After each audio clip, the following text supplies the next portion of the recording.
Hey everyone, welcome back to the 90th minute. We are your hosts. You got myself, Liam, and Lucas this evening. The other two, Waz and Greg. What's going on here? Liam, you didn't see the medical report this morning? Yeah, both of them are out with concussion. How does two people get concussion the same week? I don't know. Same game. Yeah. They play on the same football team, and yeah, they both got injured same night. But you know. Yeah, and we tried to get an emergency loan, but unfortunately the deal was waived off last minute. Because basically, we are in the coldest place on earth. It's about minus 40 right now. I'm cold. Yep. It's not nice. But yeah, let's get into this week. As you can see, the table is full. There's a lot to talk about across a lot of different leagues across Europe. They're getting back after the winter breaks. Yeah, but thank you to all those tuning in and those of you that have subscribed or have returned from previous episodes. Yep. If you are a new subscriber, we greatly appreciate it. Make sure you like, comment, share the video, get involved with all the conversations we have tonight. If you have not yet subscribed, what the hell are you doing? Yeah, either on YouTube or on podcast apps. Hit the subscribe button. We greatly appreciate all the support we have been getting. Let's kick off 2020 here. Let's get on some good football discussions. We've had episodes in 2020. But we get into 2020. Yeah. Football hasn't started yet. Do you think this is the beginning? Well, we're going to kick it off with a big game. Yeah, Liverpool versus Tottenham Hotspur. Was this a result you expected, or were you a little surprised? It ends 1-0 for Liverpool. I think honestly, Liverpool are deserving of the win. I think they were the better team over the 90 minutes. Tottenham had chances though. This was, I think, very nervy game for Liverpool. Okay, so let's break it down then. Yeah. I think it was a game of two halves, really. 100%. The first half, you could sense there was a bit of a tactical battle. Mourinho set aside more defensive. Jurgen, yeah. He set aside more defensive, counterattacking, which, to be fair, even though they conceded a lot of chances, it nearly worked because it was almost 0-0 into the second half. Yeah. But Liverpool did create chances. They were dominant on the ball. They created the better chances. Roberto Firmino should have really scored it. He had one of his better games, I think, for the past year. So he's been in good form for probably the past 6 weeks or so. Yeah. If not longer, even 2 months. But, you know, he had a good game. He was creating chances. He was good in the box.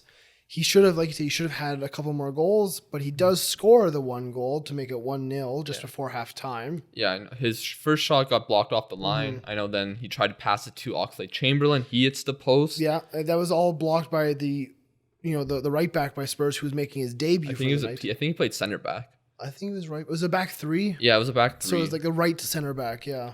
How do we pronounce that name? Yeah, Tanganga. Yeah, that's the best we got right there. But there's more about him later.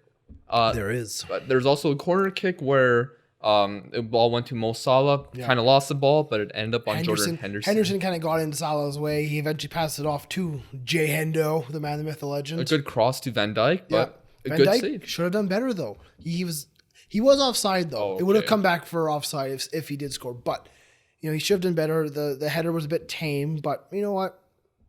It's okay. Yeah. Van Dijk can do no wrong. The goal came though. The goal did come after lots of Liverpool pressure. The goal did come through Firmino. Good feet, good finish. I think you got to praise Mo Salah on this play. Yeah, probably. Like, he is incredibly strong holding off the ball of people. He has low center of gravity. It definitely helps him when he's back to goal kind of thing. He's a strong player too. He is. Like, I've seen him, like the pictures of him without his kit on. He's just like muscular figure, which is Mo Salah ripped. He is ripped. He is. I know it's kind of weird me saying that right now, but no, he is. He's in very good shape. I mean, I think most footballers of this generation are very, very fit and very, physically strong. But it doesn't look like that from like when you see him playing. He doesn't look like a player that could hold off. He looks center very, backs. very, very small. Yeah, but yeah, he is. I remember him against Koulibaly in the Champions League, and Koulibaly has size and height on him, but Salah held his own multiple occasions. Yeah, and he did well to get to Firmino. Yep. Firmino completely made Tanganga slide. Yep, sent him for hot dogs. And a good finish. Great finish. Good finish. Just side netting. He's scoring goals. The front three it's getting back to what it once was, kind of thing. Yeah. So then second half happens. I think in the beginning it was still not really too much different from the first half. I think probably the first 10 minutes of the second half was 60-40 Liverpool, I'm going to say. But then it definitely swayed into Tottenham's favor. Yeah, and I mean, substitutions were huge for this. Yeah, so it was Eric Lamela coming on for Danny Rose and Lo Celso coming on for Ericsson. Ericsson's not working out right now at Tottenham. The system, the play style, it's just not working. Yeah, and well, I want to talk about Ericsson later in this episode when we get into the transfers. But yeah, he was working hard getting back, but he's not a bad player by any means. But yeah, it's just not gelling right now. That would trigger Waz if he was here. Why? Because you said he's not a bad player. Waz thinks he's world class. Yeah, he's not world class. I'm sorry, he's not. But Lo Celso comes on for him. He was arguably the most influential Tottenham player over the whole 90 minutes. This change of tactic from Mourinho. This came in the 69th minute. Yeah.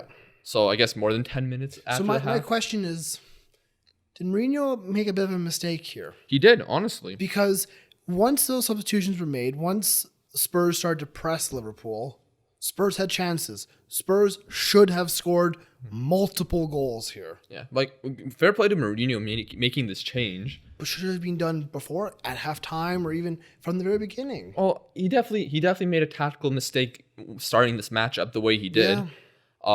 Giving Liverpool if you're good defensively. I don't. It's hard because how do you tactically break down Liverpool? You know, you look at Pep Guardiola's tried to do it with City. It hasn't worked.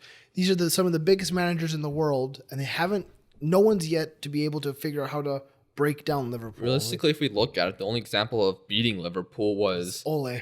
No, it was Napoli. No, Ole. Ole got points off you.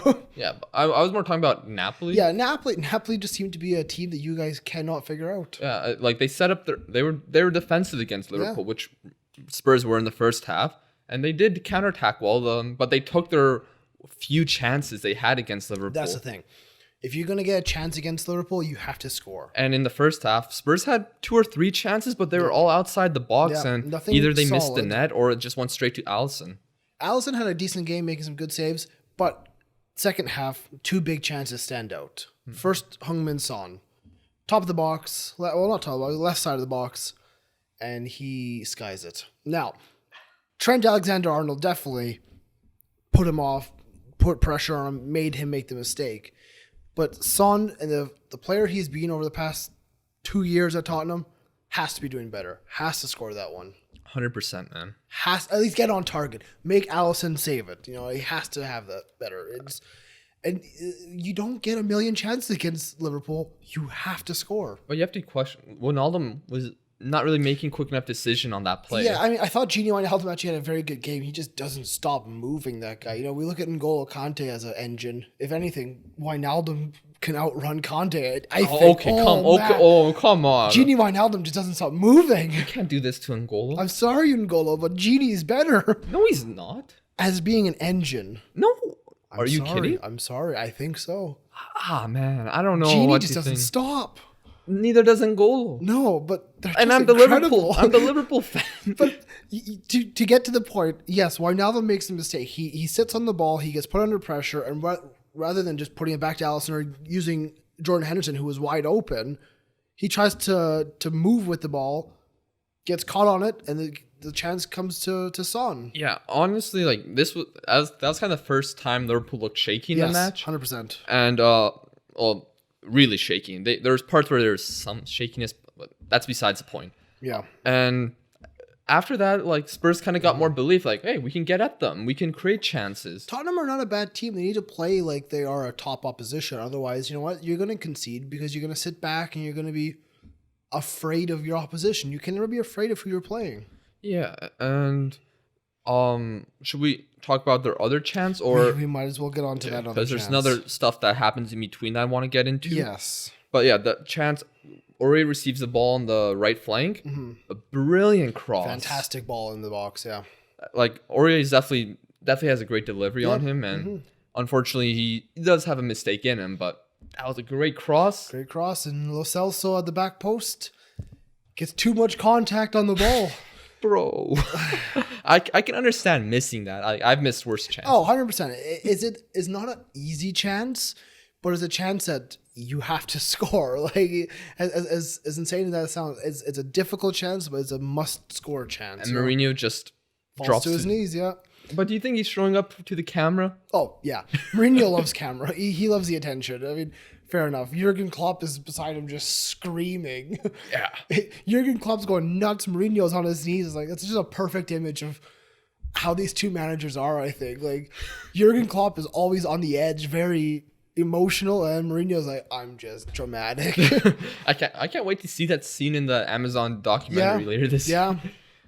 He's been talking a lot about the Amazon documentary. He loves it, man. He loves the attention. I guess so. But let's talk about the incident. So there's a few, actually. I forgot to mention it on the first goal, but the throw-in beforehand, it looked like it went off Liverpool's player Robertson first. Yeah, technically, but VAR doesn't review throw-ins. No, so you could say the same thing with corners as well. Yeah, like and set pieces in general. You have to be able to be in shape and defend that. Yeah, and Spurs didn't defend it well, and unfortunately costed them there. And even though the throw-in shouldn't have happened, you have to be prepared for every situation. I think the goal was deserved because yes, the throw-in was probably a Tottenham throw, but like I said, Spurs have to defend that better. The Spurs have to get back into shape and stop complaining, play the game. Yeah, no one's going to review a throw-in. Otherwise, VAR is just going to be the entire 90 minutes, and the game's going to last 6 hours. Now the other incident, though. Yes, Andy. Robertson, he takes a bad touch, then he slides in for the ball, and his studs go into Tanganga. Up onto Tanganga, or whatever you want to pronounce Tanganga? it. Yes, onto his middle of his shin. Still image I saw, probably a red card. Yeah, I don't think he goes fully into him, that's the thing. I saw the still image, and I've also seen the slow-mo replay. Now, still image, like I said, red card in my mind. Slow-mo replay, I think Robertson tries to pull out a little bit. He does make contact 100%, but I think he tries to pull out. Plus, the ball is right there to be won. Mm-hmm. Now, I know people are comparing this challenge to the Aubameyang challenge, which we'll get onto in a little bit here. But I think the difference with these two ones, not to give too much away about the Aubameyang one in case you haven't seen it, but Aubameyang's, the ball was gone. It was a late challenge. The ball was gone. It was dirty.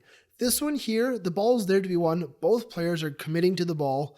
Neither of them are looking to harm the opposition. Now, the game's a contact sport. Now, it's not a stud sport, though. It's not. Is it a card? 100%. Now, whether it's a yellow or red, that's up for people to debate. That's up for VAR to decide. Look, that's for your comments to decide. So let us know what you think. Let's make a decision here. Red card? Don't be biased because I know you love Andy. I love you some Andy. And I'll try not to be biased either. Probably. Just for the studs up. Look. If this happened the other way around, it was... Yeah. I would say that's a red. So, honestly, I think Liverpool got lucky here. Yeah. But at the end of the day... Okay, I'm not going to make any excuses. No, I saw one tweet saying no one's going to give Liverpool a red card because they run the league. And I go, guys, this team has been through hell for the past decade. Let them have their moment.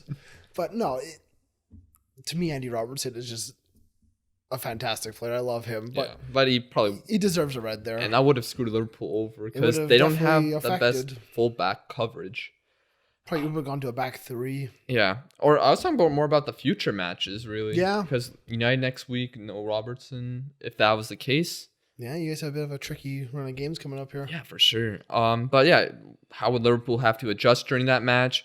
Would Spurs still get those chances they got? Because would Liverpool still play a high line, or would they be more defensive for the rest of the match? And that's why I love this game. Because there can be endless what-ifs, endless different storylines. 90 minutes can come down to 1 second. You know, one moment can decide the entire game, or it can decide a season even. But you know what? It was no card. There was no call. Liverpool go on to win 1-0. And doing so, they set a new top flight record. Incredible. They're good. Yeah. I'll get the official numbers up here. I should be more prepared for this. But, yes, you really should, Liam. But I know you. You're not. You like getting here, drinking your coffee, just talking a lot. Yeah. They get 6. So the record is Liverpool now have 61 points after the first 21 matches. The previous record was 59 points set by Manchester City in 2017-2018 season. Yeah. 61 points in 21 games. That's incredible. That's nuts. Like, only Manchester United. And we have a game in hand. Yeah. Over everyone else, except West Ham. Only Manchester United have taken points off you. After 21 matches. And we play them next. Yep. Go and smash them. How poetic is this? Smash them 6-0. Wasn't here to defend his beloved United, so smash them 6-0. Put them in their place. Yeah, Liverpool 14 points ahead of Manchester City. 16 points ahead of Leicester. Like, that's absurd. And I know after the game, Jurgen Klopp was interviewed, and he said he doesn't care about this record because no one's going to remember that record in 30 years. It'll be who won the league. Yeah. Jurgen, you've won the league. It's not done yet. Oh, Lucas, stop. No, I'm not going to. Why You're should I not stop? going to drop 16 points. Look, Newcastle blew not a that bad of a lead. You're once. not Newcastle. I'm sorry. This is the. I was gonna say this is the best Premier League team there's ever been. Calm down. We're not even done the season. It's a new record. It's a record. It's such a specific It is record. a very specific record. I agree. But at this point in the season, you can argue this is the best ever Premier League team. You can't really say team's the best Premier League team ever until they actually finish the season. This team is good. Like Manchester City, they got 100 points in one season. Arsenal were invincible How one many year. points do you have? You have 61. So you're at halfway through the season. You got over half of that. We don't have 100 points. We're not unbeaten. I do honestly 100%. I think this is an invincible team. We'll see. 100% I don't know, Liam. There's a lot of things you have to consider. If you don't lose next week against United, I think that's your only last game that you could lose. I mean, City, I know you still play City. Yeah, we play. And you seem to just have City's number. They beat us at the Etihad last year, even though there was some luck of us not getting that goal, those centimeters. Yeah. But you have to consider, we played Chelsea pretty late this season, and they could be fighting for a top 4 spot and desperately need a win. At Anfield or at? It's at Stanford. Anfield. Okay, then again, you should be okay. Yeah, because at Stamford Bridge, Chelsea are going to lose 100%. Well, then again, Liverpool haven't lost at Anfield in over. Is it 2 years now? It's been a while. Actually, I have a stat on that. Thank you for reminding me. I took a screenshot about this. Sadio Mane joined your club in 2016. Yes. He's played 51 games. No.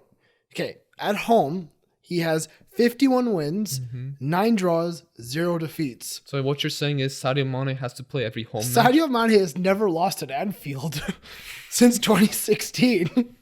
That's not a bad record to have. I wonder what players have the best unbeaten home records in He's got to be up there. It's 51 match. That's incredible. 51 wins, 9 draws. So it's 60 games. Jeez. 60 games, never losing at home. That's like 3 seasons. Yeah. 18. No, it's like 19. Yeah, pretty much 3 seasons. Yeah. Jeez. That's not bad. It'd be nice to have that record for most teams. Yeah, but you also have to consider, what if Liverpool play a relegation candidate later on in the season, and they desperately need points, while Liverpool may have the league won? Watford. I mean, Watford could be well up the table by the year. Watford are the Great Escape. The Great Escape? It's too early for that. No, it's Great Escape. Should we move on to some opposition that you have up at the top of the table? Oh, which one are you to sit? Well, I really don't honestly care about Manchester City. They won 6-1 over Aston Villa. That's just boring to me. I mean, if Aston Villa... there's someone on TikTok that criticized their pronunciations. Yes, you say Aston Villa according to TikTok. I mean, Aston Villa? Aston Villa. Just say Villa. Villa. Aston Villa. I don't know. They're a crap team. But yeah, what if they make the final of the EFL Cup and place? They could very well. I mean, they got a 1-1 draw against Leicester last midweek. I mean, they technically could make a cup final, but I don't think it's going to happen. Yeah. But which match do you want to talk about? Well, I'll quickly touch on Manchester City. They do get a 6-1 victory over Aston Villa. Yeah. Notable moment was Sergio Aguero. He scores 4 goals in this game. Is it 3 or 4? I think it was 3. Yeah. Sorry. 3 goals in this game, You got the which makes him have one more hat trick than Alan Shearer. He also overtakes Thierry Henry as the highest scoring foreign player in the Premier League. Jeez. So the question is then asked, other than Alan Shearer, is he the best ever striker in the Premier League? Well, do you consider Henry as a striker? Some He's do. got more. Yeah, but He's got more goals. you have to compare the games as well. Has Aguero played more matches than Henry? I mean, Henry also provide more in the assist tally, I think different parts of the game. I think Henry, I don't necessarily classify him as a striker. Because, yeah, like I said, he played more out wide at times. He assisted more. He came further back. Sergio Aguero is just in the box goals, which I love. He's that. like your typical number 9. He is. He is the number 9. Not like old school number 9, but like like modern day number 9. I don't know.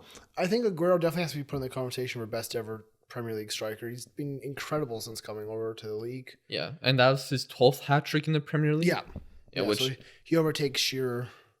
Is he? Who's a? Do you have a stat by that? Or No. Okay. Well, I just saw enough. it somewhere. Let's talk about Leicester. Leicester. I'm not gonna touch on City much more. It is what it is. They're a better team. They won. Oh, I guess we mentioned, is Aston Villa, are you worried? Of relegation? Yeah. Oh yeah, they're going down. 43 goals conceded, second most in the Premier League. Yeah. Look at them as look at them as Fulham, but they don't score as many goals as Fulham. Fulham didn't score that many goals. That is true. Fulham are just bad. shit. They're just really bad. Pardon my language there, but They're just bad. I'm just stating the truth, Greg. Let's talk about Leicester City. Leicester. Oh, If we have like a nice flashback moment, I know those little ripple effects. You go back. Leicester City played Southampton at Southampton, and they won 9-0. Play the clip. Absolutely It killed could them. very well be 9-0. No Premier League game is going to be 9-0. 10 The years Premier ago. League has changed a lot. Southampton 0, Leicester City 9. Now it comes to the King Power. Leicester are still doing well. They're currently second in the Premier League. Well, not anymore. Not anymore because they blew it. Yeah, an incredible performance from Southampton. Honestly, this was. It ends 2-1 Southampton. I can't believe it was that close, honestly. Let's start at the very beginning because Dennis Pryatt does score first for Leicester. Good goal, actually. Good counterattack. Jamie Vardy finds him across the box. Good goal. I like that goal. But Stuart Armstrong, he comes back to kill the rat. That's all the Celtic Twitter was saying. Really? Stuart Armstrong kills the rat. Yeah. Yes, the former Celtic player does score against his deflected former shot. manager. It was a big deflection. It really shouldn't be technically its goal. It should be an own goal at that point. If it's on target, Yeah. yeah. Schmeichel would have saved it. But then, in the 81st minute, the man, the myth, the legend, Danny Ings scores. Now, how many goals does Danny Ings have for the season now? 15? That is fantastic. It's either 14 or 14. 14 goals, 1 assist after 22 games. Scenes for Danny The Ings. perfect striker for Hassan Hutla. Honestly, I think this is just one of the perfect strikers of the season. For Perfect. this season, he's been a perfect striker. I think perfect for his team, you mean? I mean, sure. I mean, he didn't work at Liverpool. He doesn't, yeah. But he could have had a few more goals. He really should have. He hit, Because he hit the post twice in hit- 2 yeah, minutes. he hit a crossbar in under a minute, I think, twice, yeah. Yeah, like because I think one came from the right side and he like made a run Yeah. towards the ball. One from the right, one from the left, yeah. Well, the other one, it was an incredible It strike. was a great hit. He's had a fantastic year. There's no getting around it. The partnership of Danny Ings and Shane Long. Who'd have thought? Shane Long doesn't score at all, but No. he He provides works the hard. pressure. Yeah, he works hard. He does the grunt work. Closes down players Danny well. Ings finishes. Yeah. Love to see it. Like, who would have thought that a partnership of Danny Ings and Shane Long would have... A Liverpool reject and a has-been Irishman. But hey, you know what? That is what I really, really enjoy about the Premier League, is that these players who may not be the most skillful, they might not be the most technical, they may not be even the best, but they work hard and they can get results. But like, who would have thought that a partnership of Shane Long and Danny Ings would have 14 goals in the Premier League season so far? I mean, it's just Danny Ings Yeah. has 14 goals. Shane Long's done nothing, but he's been He's been effective. assisting lately. He's been very effective. Maybe Waz was onto something. He wanted him at Manchester United. I don't know. Because he would have to then bring Danny Ings along. I don't think United are in the market for Danny Ings. But then again, They would take 14 goals happily at this point of the year. I mean, Rashford has 14 goals. They need more than just Rashford. Fair, but anyways, other topics to discuss about this game. Let's first look at Danny Ings a little more. Okay. I heard this discussion on other places around the internet, but should he be called up for England? That's a tricky one because would this current form then translate into England and the Euros? I don't know. I know there's been a lot of talk about potentially Jamie Vardy coming out of international retirement to play for England. I think that could work more than Danny Ings. But I mean, it's interesting that we're talking about Danny Ings for England. Like Harry Kane's gonna be out for a while. Yeah, but he's gonna be back. He will. He will. And be they're back. I don't know if they start him for the Euros. England, I don't know if they're gonna do well. You don't think they should start Harry Kane? With the amount of injuries he's been going through, it'd be such a risky move to make. Rashford up front? Well, you could start Rashford. Possibly, yeah. You start Rashford, Sterling on the left, and Sancho on the right. I mean, that's pacey. That'd be an exciting. That's pacey. Whether Rashford could work in that. And even Jamie Vardy's got pace. Yeah. So Jamie Vardy, if he does come out of international retirement, he could step into That's that. the problem with Jamie Vardy in the past. England hasn't always played to his strengths. Mm-hmm. They don't like to play that over the top ball. They like to pass around, which isn't the worst thing ever. It's more reasonable in a sense. Yeah. But Vardy, he's got the pace. Use him. And then there's also a guy like Tammy Abraham. He'll be sniffing around. He's had a decent season. He's got the pace, but he also has the size. Yeah. He's tall. He's big and physical in the box, which could be useful because Sterling and Sancho are not the biggest forwards, right? Like Abraham is only 22, which is still young, and he's been improving each year. So he's done well this year. I mean, I know he's not done as good recently as at the beginning, but Chelsea in general haven't done as good recently. Yeah, like my only problem with Kane is like look at the Champions League final where he just came back from injury, played in that match. It's interesting to see how Kane comes back, how his form picks up before the end of the year, and before the tournament. Because he's gonna come back in April or something, or watch Spurs rush him back because they're gonna be struggling for goal scoring, and then they will re-aggravate his injury. He'll be out for the summer. Well, my guess is that we hope not. My worry about him is like when he comes back, will he have enough time to get back into match fitness? And then will those friendlies before the Euros be enough for him to? I mean, I think Harry Kane goes with the team. I don't think you leave Harry Kane at home. He is the captain though, so that is such a tough decision for Gareth Southgate, and in the past he hasn't made big risks. Who else could captain England? Well, Henderson. Jay Hendo. He was the second choice, but then they went with Harry Kane. Yeah. So what has Harry Kane won? Jack shit. But does Ings deserve an England call up? At first I was laughing at that question, but then I realized, I mean, if he wins the Golden Boot playing for Southampton, you gotta bring him at least as an option. Yeah, off the bench option. You don't have to use him. Comment below: is Danny Ings going to be called up for England? Give us your thoughts. Come on, get involved in this conversation. Okay, and also a few more things I want to mention about this match. Johnny Evans. Well, annoying VAR. Yes. Yeah, which one? One that was supposed to be the second goal for Leicester, but was ruled offside, rightfully so by VAR. The Johnny Evans goal? Yeah. Yeah, it was offside, but again, VAR is annoying. And then also there's I think it was Danny Ings that got played in behind. Yeah, he did, yeah. Got taken down for a penalty, but then they ruled it off for... Offside. And it was so close, it was very close. Man, those tight offsides, they're going to need to adjust the rule for offsides.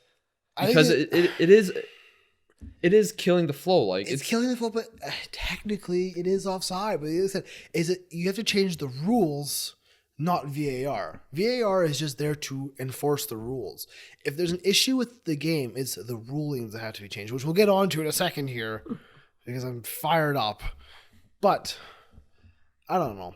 Okay. Technically, yes, both were offside. Technically, yes, VAR got both correct. Okay. And should we worry about Leicester? They've been struggling recently. They have definitely gone down recently. I mean, they are still third. But yeah, 45 points.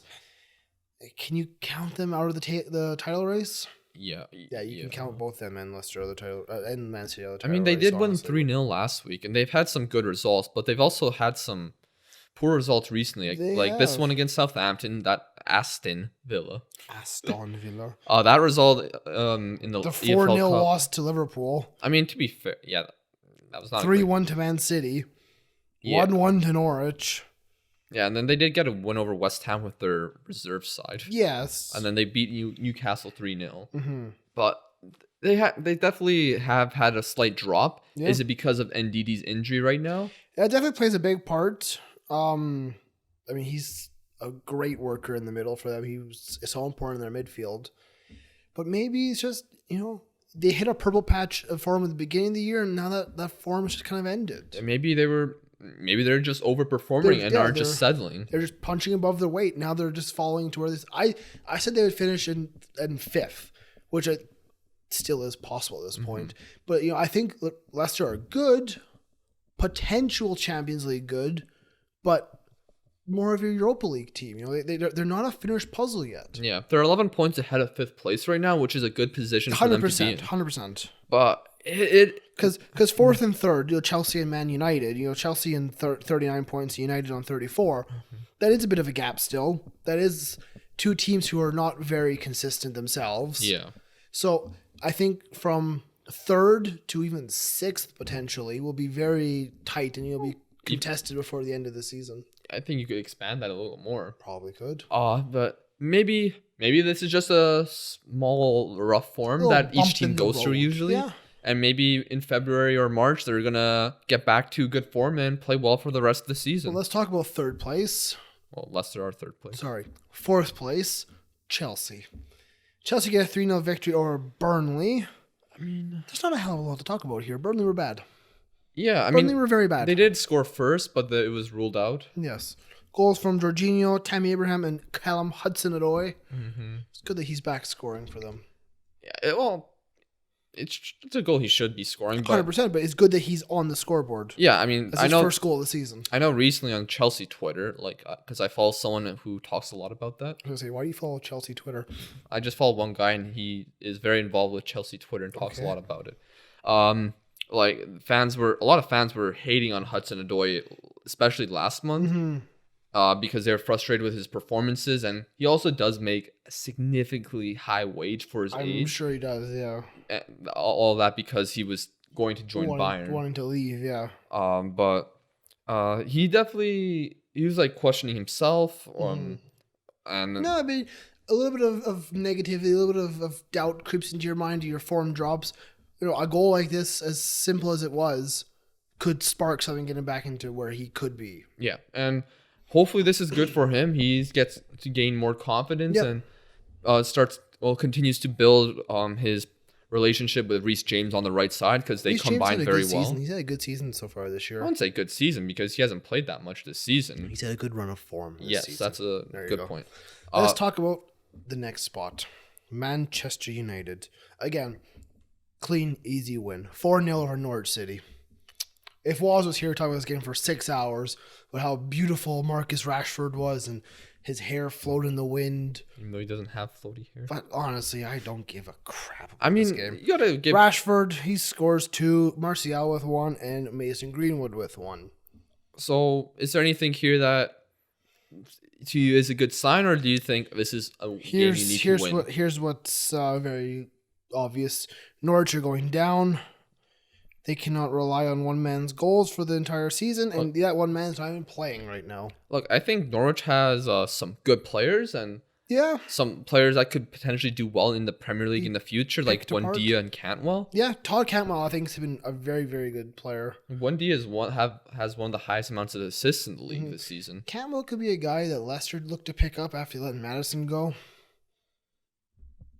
Do you agree with that or no? I think they're different type of players. They are different. I'm not saying they're like for like, but I'm saying Madison will be moving on the next season here probably. I would assume so, or at least.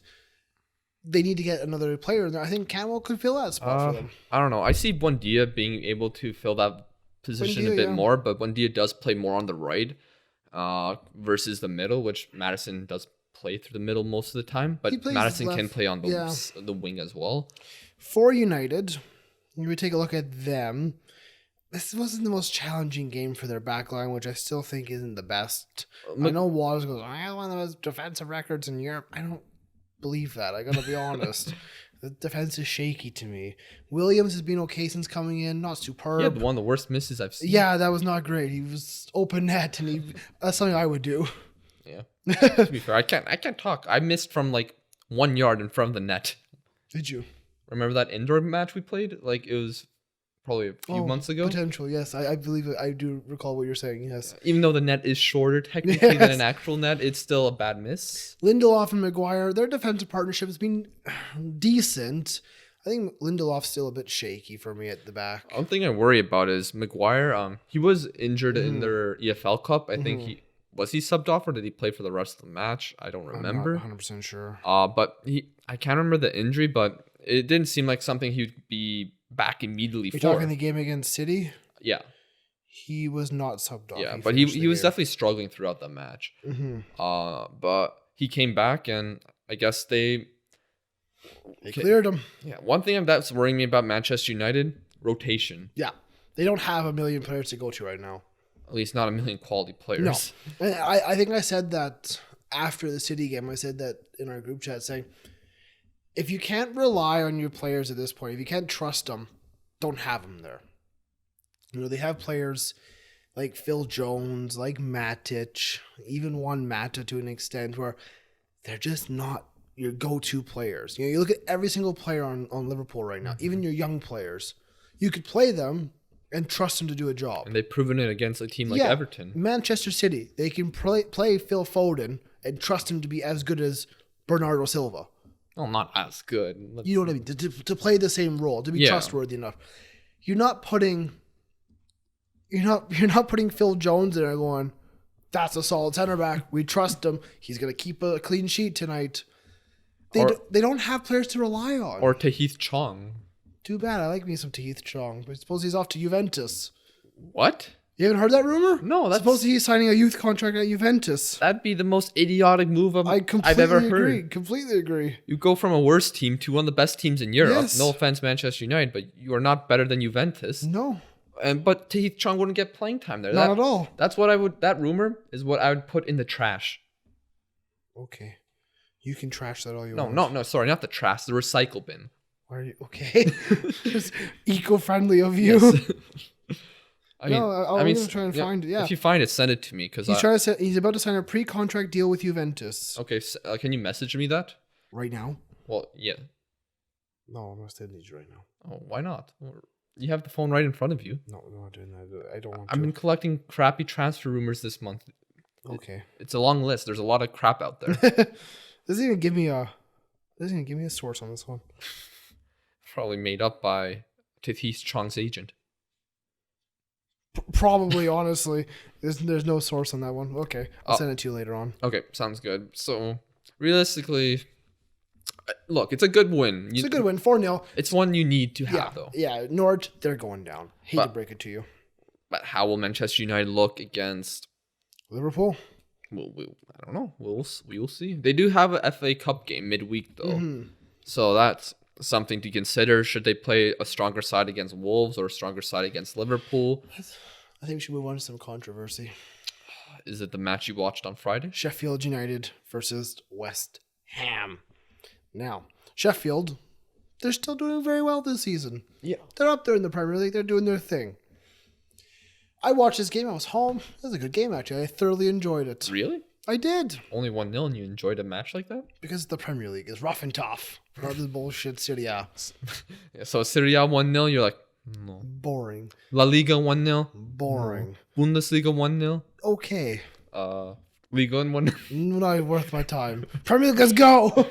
But no, it was actually a decent game. Two teams who were, I thought, decently evenly matched. I mean, West Ham, beginning of the season, before any game started, we said West Ham are going to be contenders for top 10, potential Europa League place team.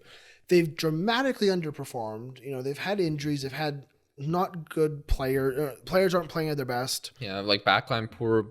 Yeah. Fabianski's injury was really costly to them because their backup goalie was not good. No.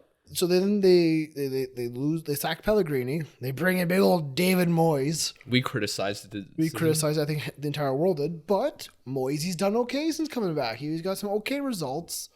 He's trying to get some play style back into there. So, I mean, fair enough. This game against Sheffield, like I said, they are performing well. They're doing good. They do end up scoring first through Oliver McBurney, which I'm actually excited about him. Really? I think he could lead the Scottish front line for a while and be okay. Why do you say that? What do you see about him that makes him so special compared to past strikers? He's better than anything else we've had for a while. Really? Who was the last decent Scottish striker we've had? James McFadden. That was probably like a decade ago. What team did he play for? He's been around.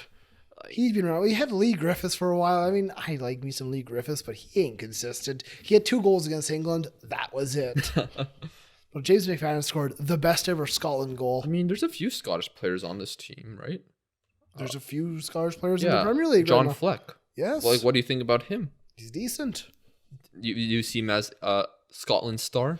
I mean, a Scotland star. It's a big, bold claim there, but I mean, I actually like James Fleck a lot. Yeah, he's had a good year. But I guess we should continue I actually on. like his entire Sheffield team. Mm-hmm. I like the players they have. I like how they work together. I like the system that they have.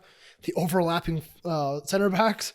Love to see it. Yeah, and you don't often go watch Sheffield on your own, really, but this time you saw it and you enjoyed what you saw. If they're on, I'll try to watch them. I enjoy their play style. And yeah, you enjoyed the match. It wasn't too bad, but there was controversy. Controversy? Yes. Pretty much the entire game goes on 1-0. Whatever. Yeah. 93rd minute. Another Scottish man. Robert Snodgrass, who actually came on and had a pretty big impact. He came on. The first thing he did was whip a ball into the box. Should have scored on it. West Ham should have scored on that one, 100%. But he has the ball. He's going through the center of the field. Tackle comes in from the side. It ricochets off of him. Goes to, who was it? It was Declan Rice. Declan Rice. That's who it was. No, it wasn't. No, Declan Rice had the ball. Sorry, let me start this over again. Declan Rice had the ball going through the middle of the field. Defender comes in, challenges him. Ball goes to Robert Snodgrass, who then puts the ball in the back of the net. However, VAR goes, wait, hold up, let's take a look at this play. It touched the arm of Declan Rice. Oof. Now, technical rules. Again, Premier League technical rules. If the ball touches the hand in any capacity on a goal-scoring chance, foul. That's how for it the is. offensive team. For the offensive team, automatic foul. Declan Rice did not know, A, the ball was going to hit him there. B, it was not even a meter away from him.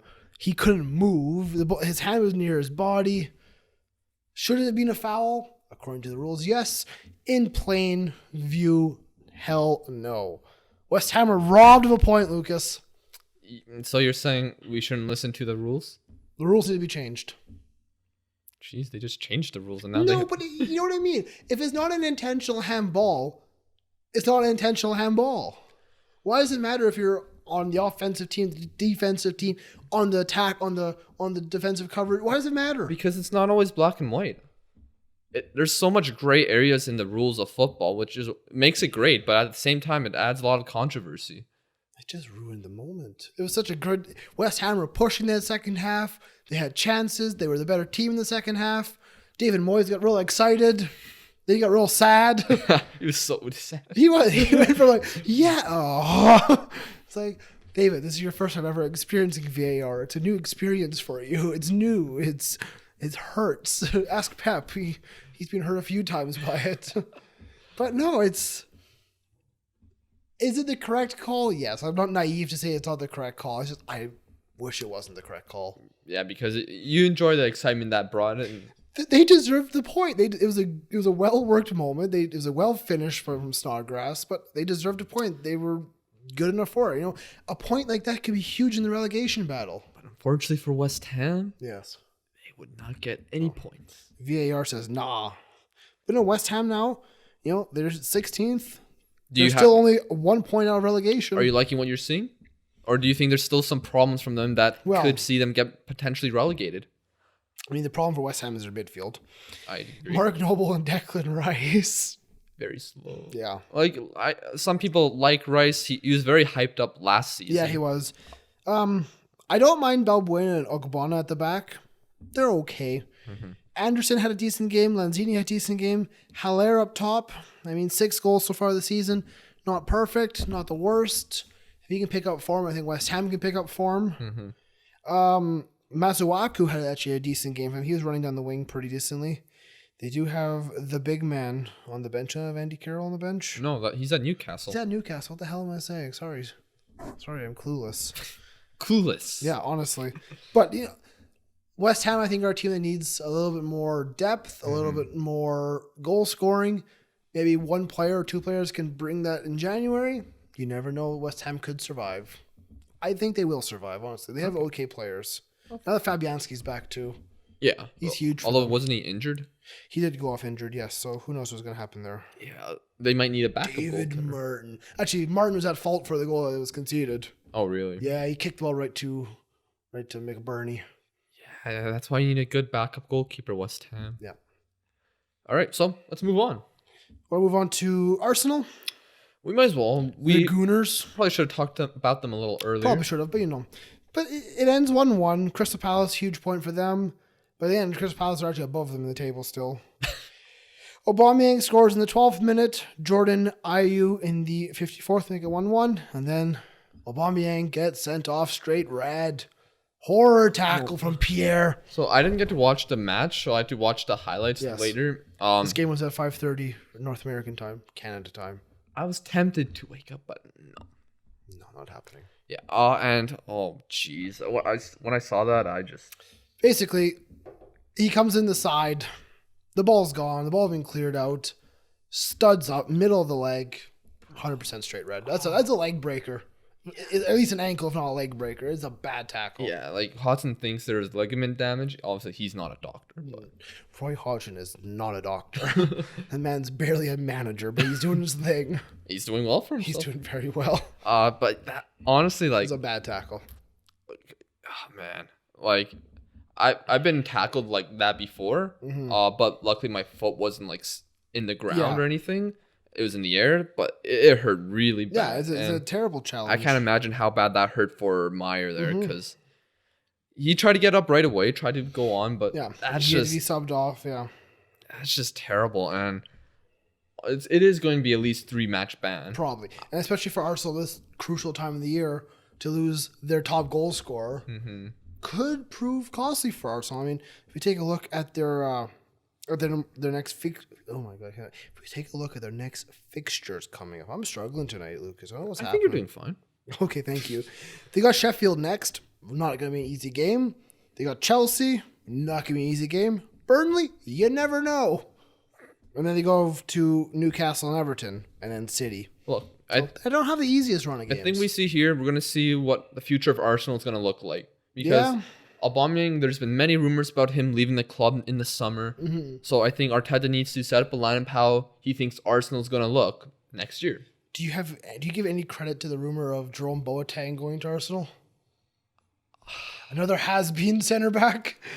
Honestly, I have a hard time seeing Bayern letting him go at the moment due to their constant injuries that they get with their defenders this season. But wouldn't a David Luiz and Jerome Boateng center back duoship be one of the most beautiful things you've ever seen? Bro, man, Boateng gets so much criticism nowadays. It's so sad to see because he is a good. He was once a back, great. He was once, in my opinion, one of the best in the world. Yeah, 100%. But then Lionel Messi, that one day, that just he literally ended a man's career. like he was never the same man. No. He got memed to death. Yeah, and 100%. Honestly, like usually you don't expect those little things to have that big of an impact on a player, but like lifelong. Literally, like after that season, he was never the same. No. It's just so weird to see. Yeah, and if I was Arsenal, I wouldn't get him because you'd have to pay high wages for him, even though you could get him for a cheap there's fee. probably better defenders out there for the same value, kind of thing. You don't need to get a high profile name. No, just someone who's solid and does the job. 100%. But what that name is, I don't know. I'm not a scout for Arsenal. I'm not giving you free advice.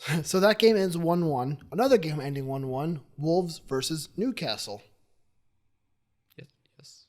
Are you okay talking about this game? I mean, What is there to talk about Arsenal? What is there to talk about, Lucas? I guess we don't need to really talk. It's not a good result. It's not. It's a terrible result. But yeah, let's just move on, I guess. Let's move on. We talked about the main thing about that match. Miguel Almiron. He's scoring again for Newcastle. Again, this is the first time he's been on a goal-scoring run. Yes, but he's scoring again in this goal-scoring run. His 2 goals. He scored in the FA Cup as well. Yes, okay, technically yes. But it's good. It's good. More goals. Newcastle need more goals. I mean, yes, they do. Dwight Gale's not doing it, and he also got injured. Honestly, they could have lost this match pretty easily if it wasn't for Dubravka. Yes. Dubravka probably had a standout performance. I mean, he made some incredible saves. It was monumental. The one on Neto was insane. Yeah. Even though I don't know if that was offside or not. Probably. Dendoncker does make it 1-1 for Wolves. Honestly, not a lot happened after the 20-minute mark. I mean, a lot of saves. A lot of saves, yeah. A lot of saves. You know, well, not a lot, but big saves. Wolves were the better team in this game. They just couldn't finish it. Adama Traore, he created some big chances for. I was going to talk about Traore. He created chances. He had a decent game, but do you feel he performs a little slightly better against a big opposition? We label him as the city killer. He tore Man United.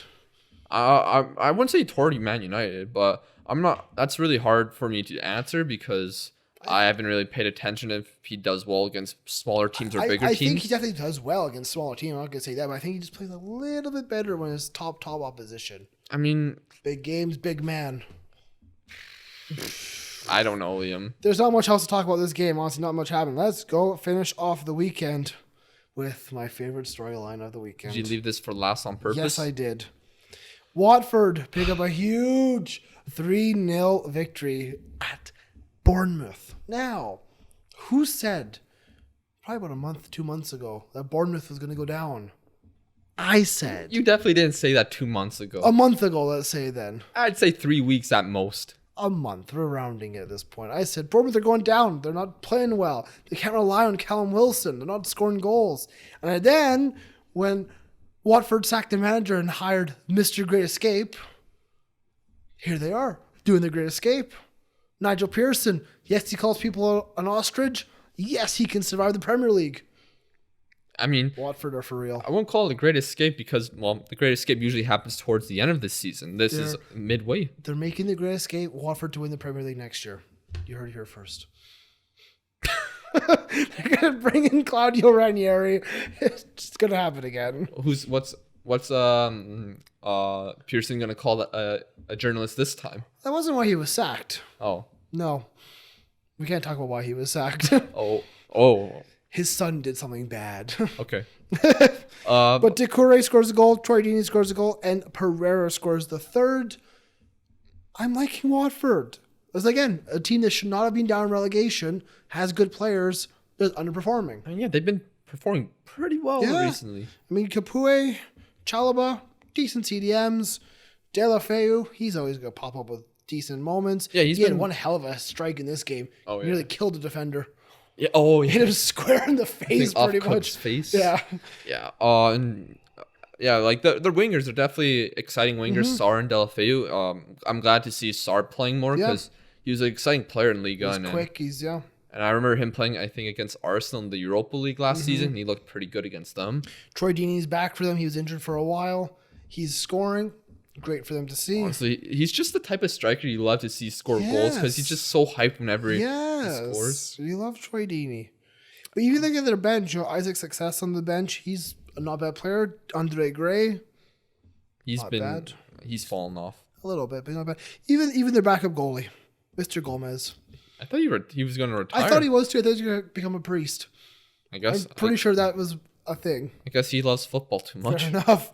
But for Bournemouth, again, a team that has okay players. Nathan Ake, Cook, Lerma, Solanke, Wilson, not performing. Okay, so I have a few things.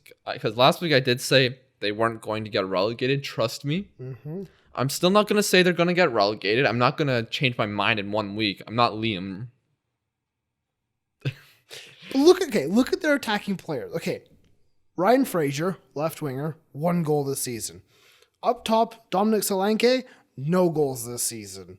That's not very good. Callum Wilson, he's got 5.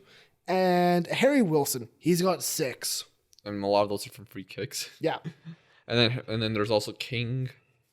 He wasn't even on the bench in this match. Honestly, they just haven't been inspiring. They've won 1 match in their last. I don't want to say 11, but because that seems significantly high. I think that sounds about right. Honestly, though, they have one win in high amount of matches, and that was against Chelsea of all teams. Their last one was against Chelsea. That was 1, 2, 3, 4, 5, 6 games ago. And then how many losses before that match? 1, 2, 3, 4, 5. The last win before that was against Manchester United. Oh. 6 games before. So they've, in their last 12 or 13 matches, they've only beaten Chelsea and Manchester United. Yeah. Incredible. And then they got a draw against Arsenal. Yeah, so they've only been getting good results against the so-called top decent 6 teams. Yeah. Honestly, they haven't looked inspiring against many of the smaller clubs. No.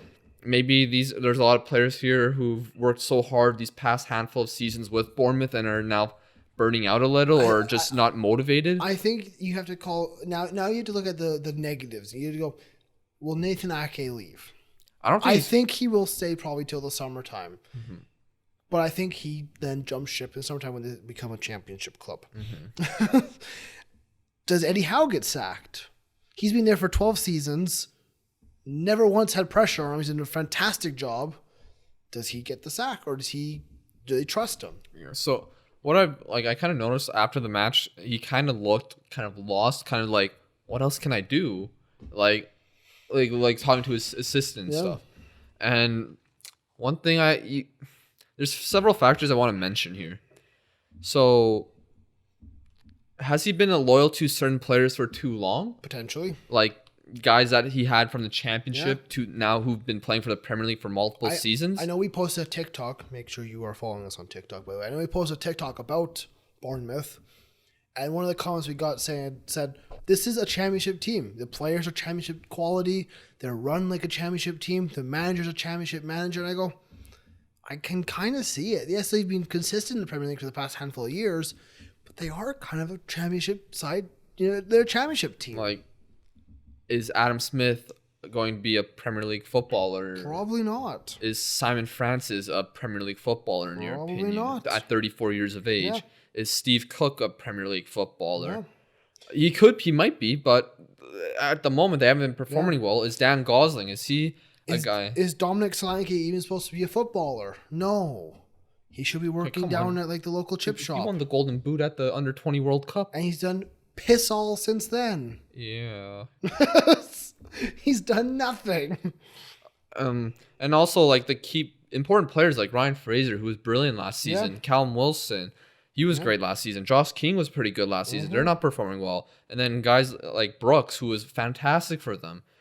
He's been injured for this entire campaign. And Artur Borg is not playing. Well, to be fair, he's 40. Yeah. The holy goalie should be playing. To be fair, Ramsdale, he was injured, and the goalkeeper that did play made a bad mistake on the first goal. The thing is, this Bournemouth side look a bit stale. They look a bit not up to the level. But the thing is, okay, so now we're in January. We're halfway through January nearly. No signings to be made. If they even make 1 or 2 signings, is that going to be enough to save this season? They need a goal scorer. Those are tough to find. They have goal scorers, but they haven't been scoring performing. Goals, though. Is there a reason why they're not performing to this potential? Is it real? Call me absurd. Call me, hey, you're Scottish, piss all. You got 2 goal scorers in Scotland right now. You got 2 goal scorers in Scotland right now putting up good numbers. Alfredo Morelos and Hudson Odward. Teams that need goals in the Premier League, take a shot at them. You never know. If Morelos can come to the Premier League and score 10 goals for the rest of the season, that could save your season. I mean, you do have a point here, Liam, because we've seen several times in the past where Premier League clubs bought players from Celtic specifically. Yes. Van Dijk, Forster. Victor Wanyama. I mean, he's kind of fallen off. Hey, Victor Wanyama, he loves spaghetti. He does. But even someone like Moussa Dembele, who's playing at Lyon right now, who's been heavily linked with Manchester United and Chelsea. He's a fantastic goal scorer. And I said this when he was at Celtic. United should sign him. This is a United center forward. He's big. He's strong. He's got pace. That's a guy that put up top there. Now he's being linked with it when he'll cost double the money kind of thing. Lyon signed him for, I think it was like 25 million. Now he's going to go for 50 million. Mm-hmm. And And he's not going to leave in January, in my opinion. I don't think. I think he'll stay because Leon have no other players up front right now. But, these are... You have to look at smaller leagues, smaller teams, and find the hidden gems. I think Bournemouth have done that for parts of their team. They have. And I mean, yes, go to the Championship. Go to Scotland. Go to these other leagues around you. Look what's there. I know Celtic are signing this young Polish kid right now. Oh, really? Supposedly he's the next Lewandowski. What's his name? I have not a clue. But literally, the scout said, this is the next Lewandowski. I'm like, let's do it. Give me Roberto Lewandowski. Is he 21 years old? Yes. Oh, Patrick Kilmala. Yeah, he's in Glasgow for his medical today. Ooh, exciting. Maybe I should watch some Celtic. Yes, we're becoming all Polski side.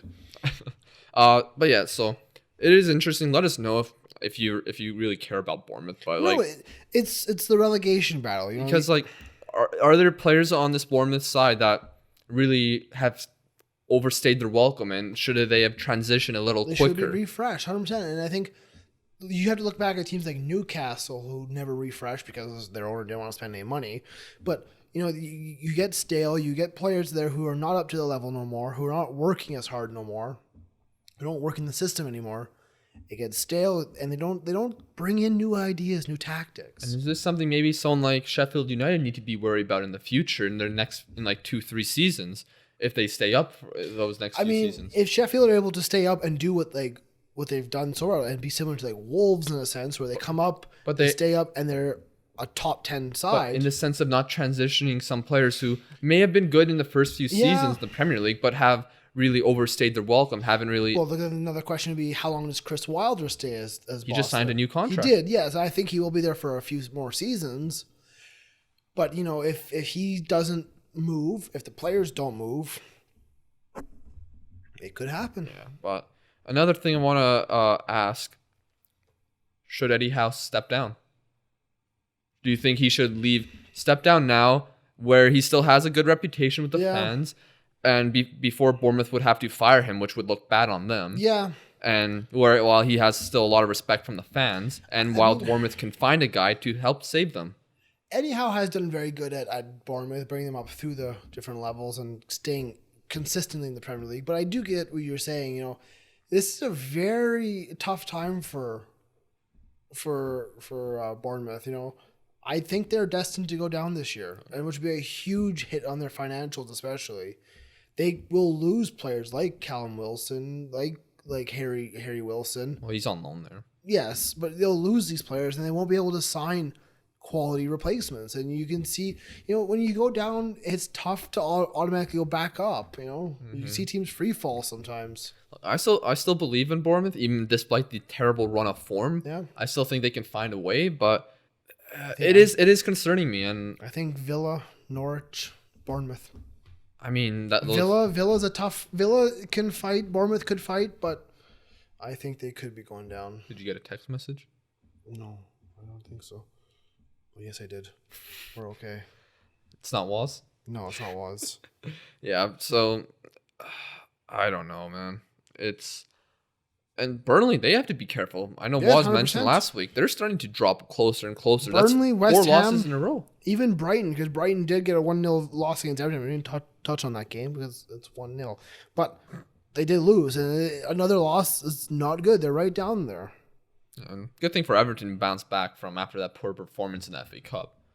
Yeah, you can't get much worse than that. Okay, so I think that's everything for the Premier League. That wraps up the Prem. Maybe it was a long session on the Premier League. It always is. Yes. Let's go to what I think was the second most interesting league this week. There was no La Liga this weekend, Liam. Serie A. Oh. Yeah. There's some big games going on here. I mean, to be fair, there was only 3 big leagues playing this. Yes, but there were some big games going on here. Let's start with Lazio, Napoli. Okay. Interesting place to start, I know. But Lazio, they've been very good this year. 10 wins in a row. They're currently 3rd in Serie A. They get a 1-0 victory over Napoli. Now, Napoli, they're in 11th. Consider Napoli to be Arsenal of Italy. Okay players, not great managers, issues higher up, shit in mid-table. That has Napoli this year. Am I wrong? Napoli are just heavily underperforming. Yes, and you know what? They actually played okay this game. Weirdly, I actually watched the highlights of this game. Oh, you can't really judge a team's performance No, from just but highlights alone. Insigne had a fantastic game. Good on the dead ball. He had good chances. He had a volley at the very end that was a fantastic stop by the Lazio keeper. Ospina, what the hell are you doing? Basically, the Lazio goal comes through David Ospina being David Ospina, Arsenal. He's being The Arsenal. connections. Yes. He sits on the ball in his box instead of just booting it to row 13,000. And the most informed player in Italy, Immobile, goes, I'll take that from you and I'll score it. The defender on the line should have done better, granted. But what the hell are you doing as a goalie? Kick it out. Yeah, and If you're under that pressure, get it the hell out of your box. genuinely, yeah, it's terrible, and It's unexcusable. And I love the commentator because the defender goes and gives him a hug. He goes, what the hell are you giving him a hug for? He cocked it up. And I go, he did. 100% he did. I loved it. yeah, and then that puts Lazio in third place. They have Yeah. a game in hand on pretty much every other team except for a few others. 10 wins in a row, I believe. They're 6 points behind first place, Yes. and they defeated that team, Juventus, twice in the past month. Yeah. Well, Lazio had a fantastic thing. I mean, they got knocked out of the European group, but Are Lazio Serie A contenders? no. I don't think so. Even with 10 wins in a row? I mean, they are good. I'm not going to be naive and say they're not good, but I don't think they have longevity. Yeah, yes, they have the most informed Serie A player in Immobile, but can they rely on solely his goals?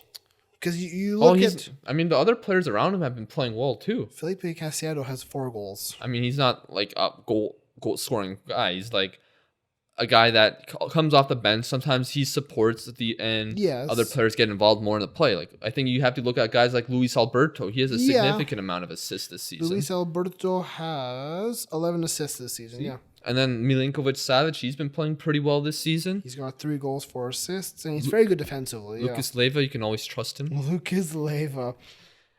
He's got 0 goals, 0 assists. By the I way. mean, he's not a goal scorer. No, I I remember the one time he scored for Liverpool against some Yeah. 4th division side. He was Yeah. going nuts. yeah, he's not a goal scorer. But like Straskosha, all right, I think, he's been playing fantastic for them. One of the best goalkeepers in Serie A. He's had this game alone. He made a lot of very, very good saves. Lazzari on the right wing back Yeah. or right midfield. He's been fantastic for them this season. There's so many good pieces in this Again, team. Lazio are a team that are probably overperforming. You know, they're playing very good. Potentially. Yeah.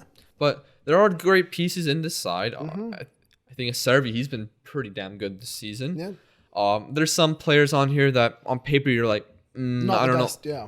But they are performing Yeah. above expectations and performing above their actual ability. But just keep an eye on them for the next few weeks. Let them sit. Let's cool down a little, I Yes. guess. Let's not sip the Kool-Aid. Before this week, though, Inter Milan were top of Serie A. They're now not. Yeah, Because they get a 1-1 draw with Atalanta. could have been worse though. Could have been a lot worse.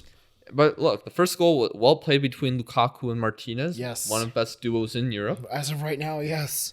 And it's fun. They're fun to watch. But Atalanta, they've been playing pretty well lately. Yes, they still can't defend, but you know that They only is- let in 1 goal. Yes, but they've also let in 26 goals throughout the season. They won 5-0 in the previous 2 matches before this one. Yes, they can score. They can didn't score concede in lots. those 2. Yes. They were also not playing great They're teams. bringing back former player Caldara from AC That's Milan. not as bad. I mean, he's barely played for them because he's been so injured Yeah, but constantly. that's not a bad. That's not a bad player to have in your ranks. I've heard this comparison made about Atalanta from David Amoyal from the Calciolán podcast. Atalanta has Gasparini's fool's gold. Whenever these players leave Atalanta, they're crap. But when they play for They Atalanta, just work. yeah, Yeah, they can get the manager system, team feel. You know, if it's just a good place to be and you're all happy to be there and playing as a team, you know what? You're going to overperform. You're going to play well together. Gasparini, the Atalanta manager, one of the best in the world. Okay. With what the resources he Yeah, has. you're probably not wrong. I mean, yeah. I mean, he did fail with, funnily enough, Inter in the past. Yes. But He's done fantastic with his Atalanta side these past handful of years. Yeah, well, Atalanta do get to go through Goossens. Great name. Love to see it. That's a good finish for him on the half volley on the left-hand side. But yes, at the very end, it almost went real bad for Inter Milan. They give away a penalty right at the very end of the match. Pushes him, I think. Yeah, he goes through the striker. Yeah, and funny enough, Bastoni used to play for Atalanta. Yes, but it was not a great penalty. No. Muriel steps up to take the penalty, and he hits it. Comfortable height for the goalkeeper. Pushes it aside. It ends 1-1 at the San Siro. Yeah. Big point for Atalanta or missed opportunity? That's a good question. I think... Because, I mean, Inter are second. Atalanta, though, are fourth. They're not a million miles away. They're about they're 11 points back, which is a little decent. I don't think Atalanta will be... If they look back on it, they won't be mad that they drew this match because it was away at the San Siro, even though they played their home Champions League matches at the San Siro. But they might be happy. They won't be mad that they got the only 1 point, but they're not going to be happy at the same time that they didn't take the chances that were given to them. Well, of course, there's many situations in life, like Liam, I could give you $10,000 right now. Okay. But say that you waited and you could have gotten $20,000 30 minutes later. You'd be like, I got money, but I got the money. But I could have had more. Yeah. 100%. But it's tough because you want to see Atalanta do well because you know what? Well, no, because you had an opportunity to win. Yes. And like in hindsight, looking back on it, you're like, man, we could have gotten a win. We could have been 2 points clear of Roma in a Champions League spot. But at the end of the day, it's a decent result. It is a decent result. But this result has more impact for Inter Milan, who drop off top spot of Serie A because Juventus get a 2-1 victory over Chris Smalling Roma. Yeah, the big man. Mr. Cristiano Ronaldo. He does what Cristiano Ronaldo does. Man has a man bun now. That's okay. Okay, look.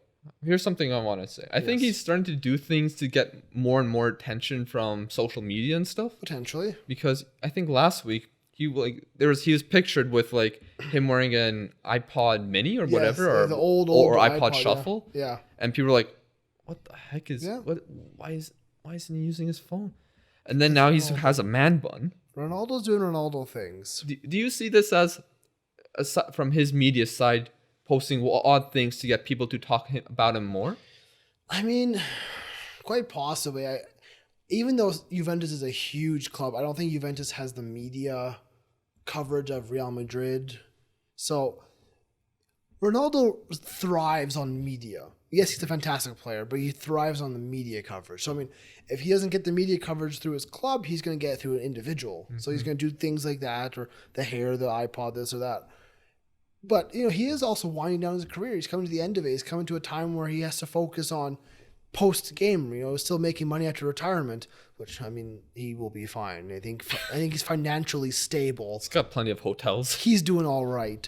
But, there's going to be a time in the next 5 years here probably where Ronaldo's no longer a footballer. Mm-hmm. Is he going to be, go into like the David Beckham kind of thing where he's fashion and music and movies and this and that? Yes.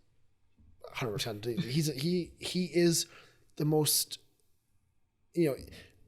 I think next to David Beckham, he's the most marketable footballer in history. Yeah. I mean, David Beckham was never the best footballer, but he could market himself brilliantly. David Beckham almost win a Ballon d'Or. He was good. I'm not saying he was shit. He was good. But he could market himself like no other player could. Ronaldo is also one of the best players of all time, which also helps. I want Ronaldo to go to Miami. So bad. That would be a fantastic signing. Imagine Beckham and Ronaldo. Oh my God, it'd be great. He would sell so many jerseys. You'd get the first flight to Miami to watch them play. I would happily go watch that. Beckham isn't playing, but with Lewis Morgan. Ronaldo and Lewis Morgan on the same pitch. I mean, the fact that Chris Smalling was defending Ronaldo was already questionable. But let's talk about the actual game. Yes, we got on a side tangent there. 3 minutes in, Demiral, he scores for Juventus. Mm-hmm. Great ball in by Dybala, back post, no one covers him. Smalling misses the header. Yeah, it was poorly defended. Smalling missed the header, but Kolarov Smalling was on the wrong at fault side. a little bit, but Kolarov should have done much better. He was on the wrong side. Yeah. He wasn't goal side at all. Ronaldo then steps up with a penalty in the 10th minute. Yeah, terrible from Roma. They gave it to Veretout. Yeah. Gets the ball stuck under his foot and it just loses it. And then they have to make a challenge, try to get the ball. It was a poor kick out. It was a poor defensive. There was no outlet for him, kind of thing. But yeah, bad all around. 2-0 Juventus after 10 minutes. This game looks like it's going to be a absolute bloodbath. But Roma are okay. They hold strong. They get into the second half. They're having chances. Both teams actually had chances. Well, Roma made a lot of chances, but a lot of them were also shots from distance where they weren't really going to threaten the keeper, and they just skied 5 yards. No, there was, I don't know if it was the first half or second half, where there was an absolute insanity moment. Which one that was was the goal, actually. Never mind. The 68th minute was the goal. Yes, that's what it was. But before you get into that, okay. I want to talk about part in the first half. I don't know if you saw this, but Zaniolo was dribbling the ball from his own end, gets all the way to Juventus' box by himself. Then he just blows it. Well, no, he gets tackled. Did he not kick over the ball? No, he got tackled. He won a free kick. Okay. But on that play, ruptured his ACL. I did not see that. That was not in the highlights I watched. Well, but that's not good. Nope. He literally had one Maradona-esque run across the whole field. The entire field, yeah. And then ruptures ACL, probably out for the season, might be out for the Euros. That's real shitty for him, Roma, Italy. Yeah, I feel so bad for him. He's actually had a very good season this year. He's been one of the more influential players. He's such a exciting player to watch. Like, he has this aura about him. Like, he's a good player. Like I said, that could be a huge loss for Roma and Italy. Italy going into the Euros, he's someone that they could rely on to be creative, to have a spark. Now, I don't know if he would start for Italy at the Euros, but he's definitely an option you want to have. He was definitely an option, I think. I think he probably would have gotten a start, honestly. Yeah, it sucks for him, because he was having a good match at that point. Yeah. But yeah, we move on. The goal. Chaotic scenes in the Juve box. There was a scramble, and it hit off Alexandro twice in a matter of milliseconds. Second hit hits his arm. Roma go nuts. But in the midst of this, Szczesny pulls off a fantastic grab of the ball behind him, throws it at Alexandro's face, hits off him, goes out. Referee initially calls no foul corner for Roma. Yeah. Goes to VAR, goes to the screen, which is magic. Wow, the screen actually exists. It exists in other leagues, Yes, Liam. just not the Premier League. Premier League, they're like, screen? What screen? Yeah, exactly. But he goes to the screen. He overrules himself. He says, yep, that was off his hand. It's a penalty for Roma. Yellow card Alexandro. Roma step up. Scores it. 2-1. That's how it ends, though. So yeah, Roma, they were pushing. They created some chances. Almost got the equalizer late, but unfortunately for them... There was no miracle comeback in the Olimpico. Nope. And they're still in their top four race. They are the top four race. Roma has had an okay season. They haven't been great, but they haven't been terrible either. For Juventus, though, they regained top spot of Serie A, and that's where they're going to stay for the rest of the year. It's an important win, though. They're 2 points clear of Inter Milan. Now, it's still a long season left, Liam, so let's not push it yet. But Inter are not going to win. Well, I don't know. I want to speak more about Inter when we get to the transfer section. Sure. But any other notable things? Well, only other notable thing in Italy is Zlatan scored. Mm-hmm. First game for AC Milan, he scores at Cagliari, who have gone downhill very quickly. Yes. Because they're sixth still, but they've also lost their last 4 games. Mm-hmm. Yeah. They've gone downhill. Yeah, it's all... I mean... Am I wrong? They've... You're not wrong. They're not great. They're good. They're good, but they've just, I guess, overperformed and now are just trailing off a little. Mm-hmm. AC Milan, though, Zlatan, are you excited to see what he can do? 100%. He's a very exciting player, and I mean, he's someone who I think will do well in Serie A, even though he is almost 40. But he will do well, and if he can get them closer to that European place, it's good for AC Milan to have money back in the club, so they can be a bit more of a force in Europe again. Now, there's been rumors around AC Milan on potentially a new ownership coming in. Shocker. There's a new ownership there. It seems every 6 months. The rumor, have you heard, Liam? Mm-mm. Louis Vuitton Group or whoever, the guy who owns Louis Vuitton. That would be fantastic. How Italian is that? Imagine just Louis Vuitton football kits.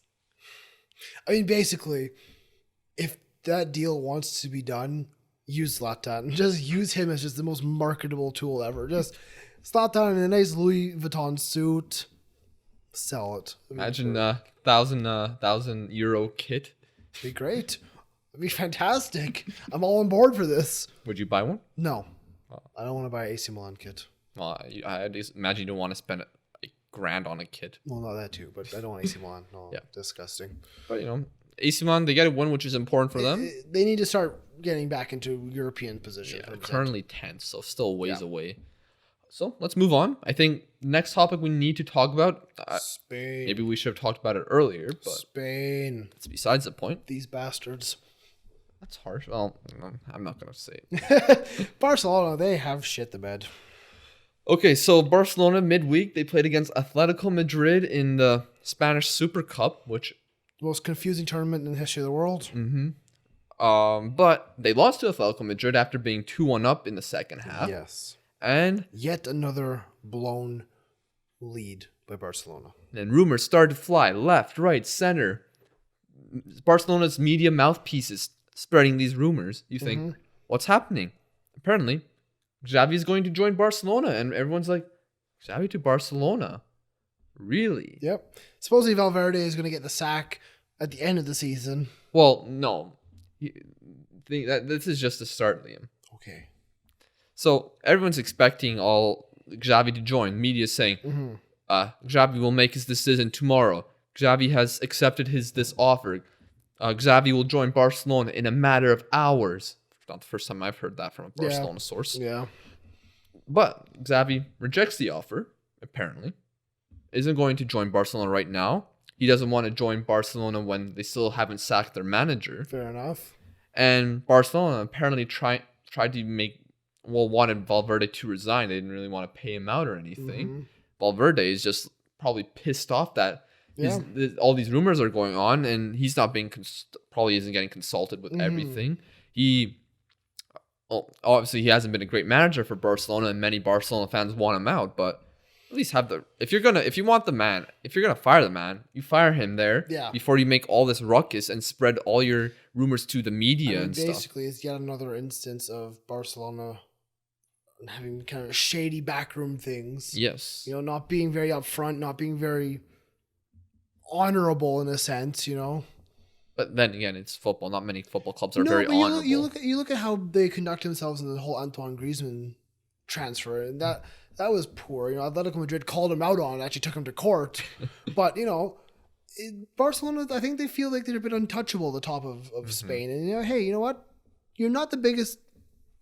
You probably are still the biggest piece in the pie, but you're not as big as you think in a sense. Well, they are one of the best. They're huge. They're a huge, huge club, 100%.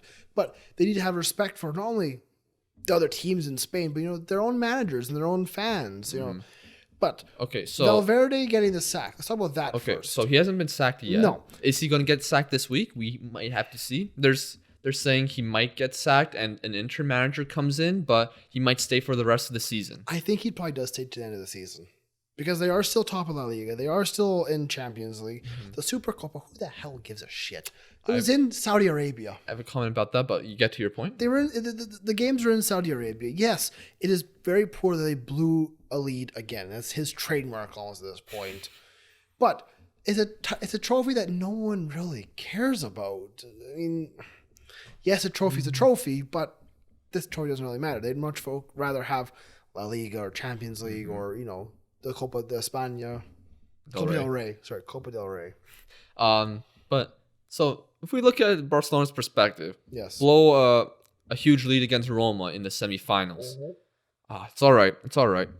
Blow a big lead against Liverpool. It's all right. We'll keep you on again. It was a magical moment. Yeah. And then blow a semifinal against Atletico Madrid in the Super Copa de España. Yeah. Okay, man. We're really worried now. We might sack you now. Yeah, I mean, this guy has a fatal flaw. But the thing is it on him? Or is it on this group of players who are supposedly some of the most superior and best in the world. He's the man that manages these players, who's supposed to motivate them, who trains them. Maybe he's a bit too lax with his training methods. Maybe the Barcelona players are comfortable under Valverde and don't push as much as they should. Maybe maybe his tactics aren't quite suited for certain parts of football, away matches. We take a look at Pep Guardiola when he was at Barcelona, how he won everything. Yes. We take a look at Pep Guardiola now at Manchester City and how he is on the touchline. He's always wanting more, always coaching, always yelling, always... He almost seems a bit crazy on the touchline. Yeah. Even though they're 6-1 up against Aston Villa, he's going... So maybe Valverde is too much of the opposite, where he's relaxed, he's calm, his training sessions are not as difficult. Maybe he's not as intense. You need someone in the middle. It's just speculation, of course. Yeah, I mean, you need someone to be in the middle, where it's not to the extremes of Pep and not to the extremes of Valverde.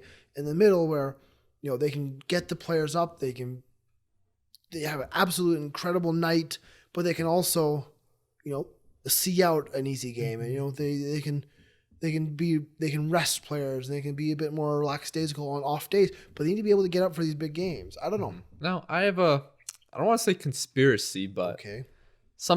Is there more going on between this? Is it not just because they lost a semifinal? Is there more to this? Quite possibly. Those two semifinal losses we mentioned before, those are obviously worse than this one. Yeah.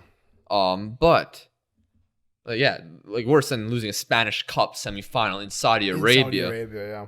Yeah. Does that really break the camel's back? Well, let's think about this differently here. So before the Spanish Super Cup was just one match, and it was in Spain between the Copa del Rey winner and the La Liga winner. Now it's the Copa del Rey winner, the Spanish La Liga champion, and the next two best spots in the league. So it seemed like, but the semifinals, it was Valencia versus Real Madrid, Atletico Madrid versus Barcelona, and my guess is they wanted the final, Real Madrid versus Barcelona, in El Clasico. Yeah. And in Saudi Arabia. You know what Saudi Arabia is known for? Don't say anything politically weird. I say nothing. Money. Yes. They have lots of money.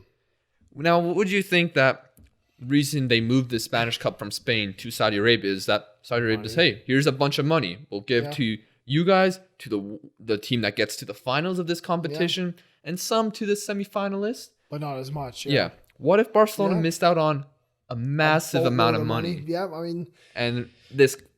It's honestly probably a lot more... That's probably a lot closer to the reality than it will ever be sold or be told to us, kind of thing. But that's probably pretty spot on. I'm just speculating, because I've read some things from people's opinions and kind of combined some things from others, and this is what I... There's no logical reason La Liga moves that to Saudi Arabia other than money. Yeah. It's not for the fans. It's not for the TV viewership. It's not for anything other than getting the brand out there and, a big sponsorship deal. Because, honestly, Spanish football, they're terrible at bringing out TV rights to countries. Yeah. The Spanish Cup final wasn't even available for us to watch in Canada. I had to find some illegal stream. A Polish channel to watch it on. But the thing is, we saw this with La Liga last season where they tried to play games in North America for a boatload of money. So, it's probably not a million miles away of saying Barcelona missed out on millions of dollars or millions of pounds or euros. And they go, well, you know what, Valverde? You're out of here. It had to be a significant amount of a significant prize pool. I don't know if that was ever announced or is public or anything. No, yeah. But it is. But I think even just for a results point of view, you have to go, okay, another semifinal, another lead, another loss. Do we want to go into a Champions League a semifinal with this guy and lose it again? Is Valverde good enough for Barcelona? Probably not. He doesn't seem to me like a Barcelona manager. Just boring. Thing is, he almost had an unbeaten season with them, which is incredible. Yes, but he also had one hell of a team. And Real Madrid were not at their best. Atletico dropped off. I still think La Liga is not as competitive as it was. I said this last episode. I said Barcelona's been meh this season. And it's like, yes, they're top of La Liga. Yes, they're winning games, but they haven't been as ruthless as they've been recently. They're not scoring as many goals. Defensively, they're a bit weak. They're drawing a lot of games. Real Madrid, you look at them, they're starting to pick up a bit more form, but they're still not as consistent. They're drawing, they're losing. Yes, they're starting to get more wins, but they're not being great. Mm-hmm. Neither the top three in Spain are being great right now. Now, I want to read a quote from Iniesta. He was apparently talked to El Translator, some radio show in Spain. Okay. Apparently, to sum it up, he said, Barca's behaviors are a bit ugly. You shouldn't treat your current coach like that. 100%. I mean, if you're going to sack him, and then look for a replacement. Or if you're going to keep him, and then look for a replacement. Don't do both at the same time. Mm-hmm. You can't act like he's sacked by looking at Xavi, looking at replacements. But you're still coach, yeah. Because then how the hell is Valverde going to go up to work tomorrow and go, okay, I'll coach you guys. I could be gone by this afternoon, but I'll still put in a good training session. Where's the motivation for him? And then his motivation translates to the player's motivation, which then translates to on-field performances. And is Xavi really the right guy they should get? Or is that just to appeal to the fans because he's a Barcelona guy? I mean, he's not coaching in Saudi Arabia currently? Qatar. Is that really... I mean, I get this entire thing of, okay, you want players to go in and coach, because the identity of the club. I mean, United... there's a bunch of clubs. Arsenal now are being coached by their former players. But I go, is he the best out there? Zidane's coaching Real Madrid. Yes, that's a former player, but Zidane's won 3 Champions Leagues. Xavi hasn't. I know he hasn't had the opportunity to, but I don't know. Barcelona are going to be interesting these next 5 years or so. Messi's going to be gone. Changes throughout the squad. What does happen when Messi leaves? Panic. Because I know we were watching beIN Sports before we started this podcast, so they're talking about these Barcelona elections that are happening in 2021. Yeah, presidential elections, yeah. So, are they doing this right now too? Bartomeu is the current president of Barcelona. Bartomeu, yes. Bartomeu. Will he, he probably will not be president come next term. Maybe they're doing this to appeal to the voters. Yeah. Getting a Barcelona guy, because people have been talking about they've been getting rid of the Barcelona at the club. Yeah. It's going to be interesting to see what happens in the next handful of years here. There's going to be, I think, a lot of changes at Barcelona. Mm-hmm. Big changes. Big players, big managers, big, entire philosophies almost. Mm-hmm. It's a complete new rebirth of the club. Yeah, for sure. But to talk about the actual final. Yeah. The Madrid derby in Saudi Arabia. It ends 0-0. Yeah. Okay, so Liam, I remember earlier this season, you watched the Madrid derby in La Liga. Yep. And here's a few seconds from that. I sat down and I said, you know what? Great, I have the afternoon off. Atletico Madrid, Real Madrid. Ooh, tasty affair. Some of the biggest players in the world. Great team. Let's go watch this. One of the worst games I've ever sat through and watched. 90 minutes of pure hell and agony. I'd rather watch bloody Fulham play. At least they can attack. Diego Simeone is a coward. Worst game I've watched. One of the worst games I've ever watched. This was not far away. I didn't watch it. Thank fuck. I did. But like Lucas said, it's not on Canadian TV. He streamed it in Polish. I don't speak Polish, so I didn't stream it there. But I have my ways. So I didn't watch it, but a 0-0, not much happened. Yeah, so okay. Lucas, there's a point, I think around 36th minute, my head started going down, my eyes closed, and this kept constantly happening for minutes.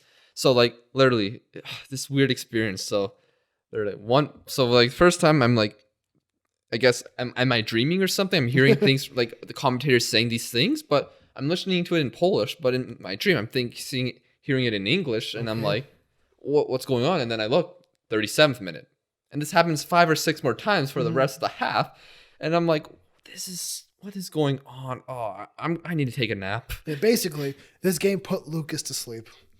This is a man that watched League 2 at one point. Oh, no, I didn't. Yes, he did to watch a player. Anyways, in extra time, because it does go to extra time, Federico Valverde for Real Madrid gets a straight red card. Oh, yeah. There's several, throughout the match, Real Madrid had chances, but they weren't. There were some good ones. I know Jovic just missed the net on one, but a lot of the chances they got just went straight to Oblak, Yes. And then Atletico Madrid, their chances came far fewer, but I feel like their chances were more dangerous. I would completely agree with that. Valverde gets a red card for bringing Morata down on a breakaway. Whatever. I mean, no, it's not whatever. This was towards the end of the second half of extra time. All hell broke loose after that because then Sergio Ramos goes, I'm going to fight everyone. Not Sergio Ramos, sorry, Carvajal. I'm going to fight everyone, and gets a yellow card. And then Correa gets a yellow card. So there was excitement after that moment. But then the game ended. Yeah. You could say that Valverde won the match. Well, Valverde got player of the game. So he got red carded. He went down the tunnel, had a shower. Then they brought him out after that. He's sitting here, put his jersey back on to win the Man of the Match award. Honestly, he was pretty good in the match. Yeah. I mean, he is a player that's been getting more game time this season for Real Madrid. Give a Man of the Match in a 0-0 game where absolutely nothing happened. But hey, good job. I mean, he had a chance where he headed the ball, but headed it so far down it hit his thigh and missed the net. Yeah. That was how this game went.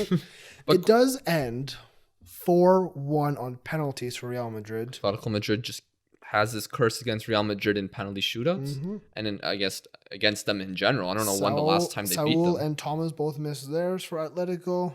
Trippier surprisingly scored his. Well, not. No, I don't know. He's a set piece specialist, Lucas. He missed a penalty earlier this season, which is why I said surprisingly. Yes, he did.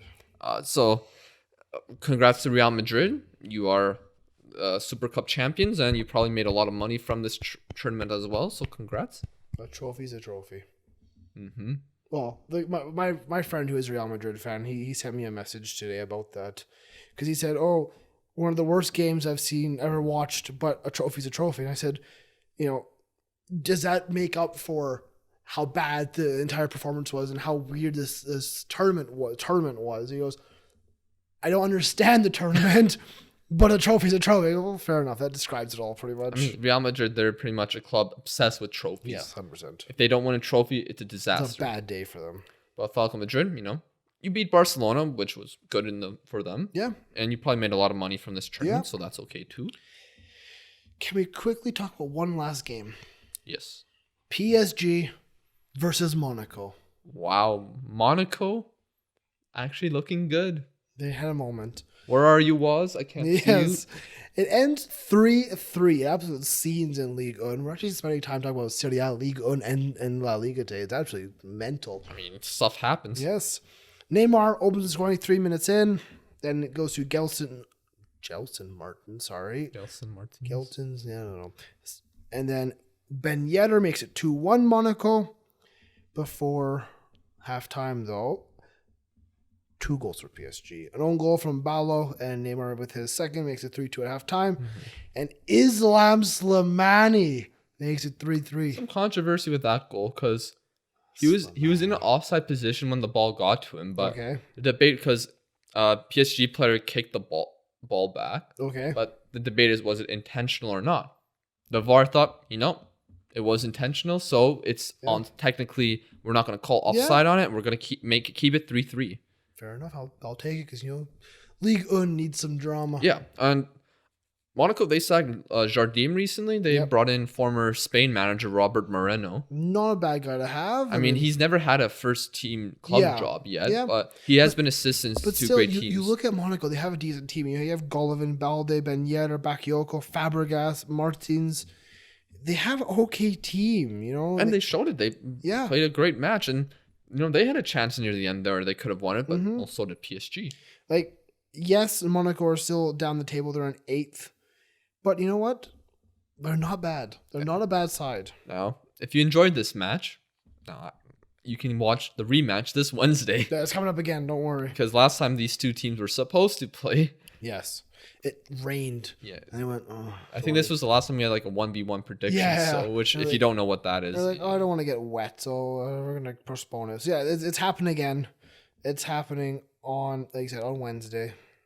I mean, imagine if that happened in the Premier League where, Manchester City versus Liverpool, they played on Monday and then they play on Wednesday. You'd love to see it, honestly. I'm not comparing those two teams to each other. It's just a point I need to make.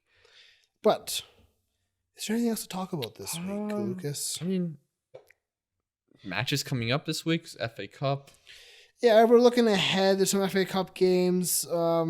not a huge. I mean, probably Spurs versus Middlesbrough is the biggest kind of. Oh, Manchester United Wolves. Yeah, I guess. And then I guess this match we just mentioned earlier. And also Bundesliga is coming back this Friday. Dun, dun, dun, dun. Are you excited to see what goes on? Of course. Bundesliga is actually very exciting, and we're looking forward to see who actually wins this title for once. It's not a runaway. Yeah, like are the Bayern going to be like last season where they came back and I think so. you think so? Even with their slim squad and the amount of injuries? They still have January. Yeah, They that's might true. sign someone. Did you see Alfonso Davies' assist against Nuremberg? I did not. Incredible. Incredible by Alfonso. But they lost the match 4-1. Fair enough. La Liga, we don't really see any. La Liga Real Madrid Sevilla. Real Madrid Sevilla will be a good game. Barcelona play Granada. Nothing exciting And in there. the Premier League, Liverpool Manchester United. That would be a tasty affair. We'll see how good of a match that will be. Hopefully, Liverpool get the win. Watford Spurs. Don't count that one out. You're right. Don't count that one out. West Ham Everton. You never know. Arsenal. Sheffield to win 2-1. Also, I just want to quickly touch on transfer rumors. Or Yes. There's rumors of Piontek to Spurs. Pew, pew, pew.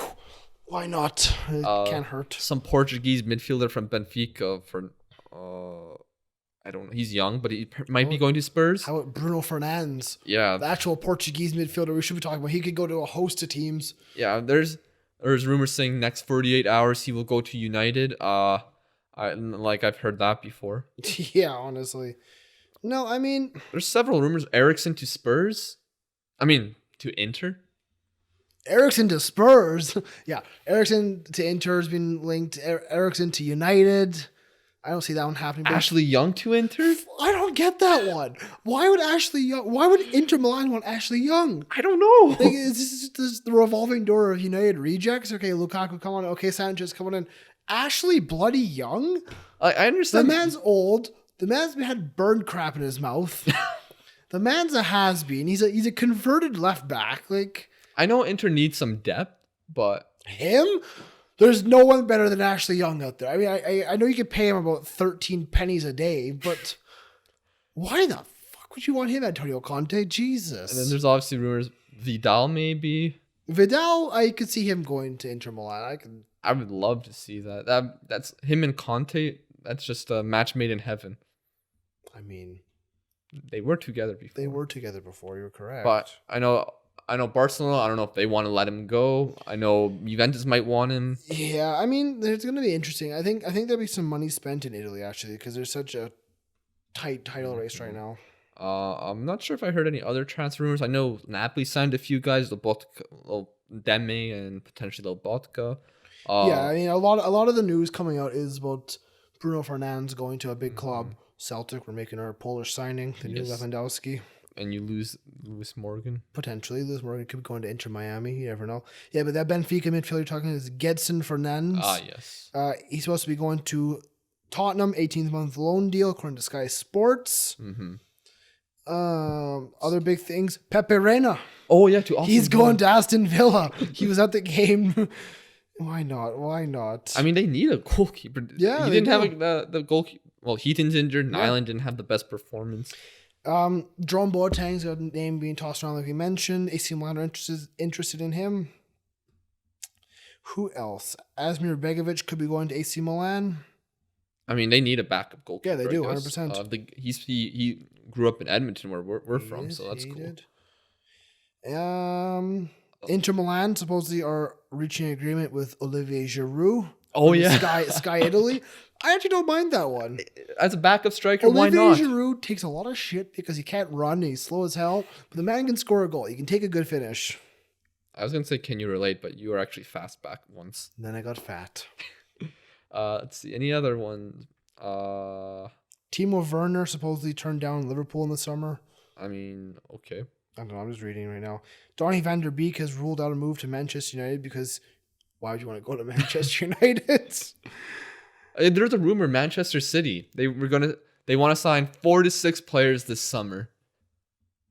What are your thoughts about that? That's quite possible, honestly, because they'll sell a few. Leroy Sané's gone. Mm-hmm. I think they will let John Stones go. Mm-hmm. They'll let a few players go, some bigger names. I also think that their backup goalie is gone too. Yeah. Claudio Bravo, he's crap. But I could honestly see that happening. Yeah, Drinkwater joined Aston Villa on loan. He pretty much His first involvement was to give the ball away and let a goal to Mars, his former team. Danny Drinkwater, once a Premier League winner, once an England international. That man is bad. How does that happen? Like, because he was punching so far above his weight, he was never good enough to win a Premier League. All of Leicester wasn't good enough to win a Premier League, but it happened. And it's the best football story, best sports story in history. mm-hmm.